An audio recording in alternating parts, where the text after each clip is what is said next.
If you're ever taking down one of these great easy up canopies and this comes out, this is not supposed to come out. This is what this is called is an auto pull pin slider, and it's just supposed to just spring out ever so much to be able to release, to unlock the tent. But if this whole thing ever comes out, it's actually a super easy fix. I turn the tent upside down so you can see to make it easy.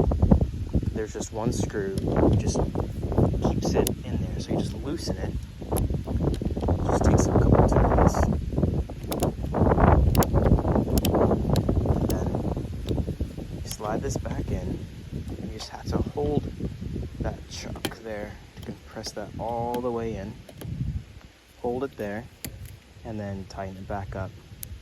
Don't over tighten, just a couple turns.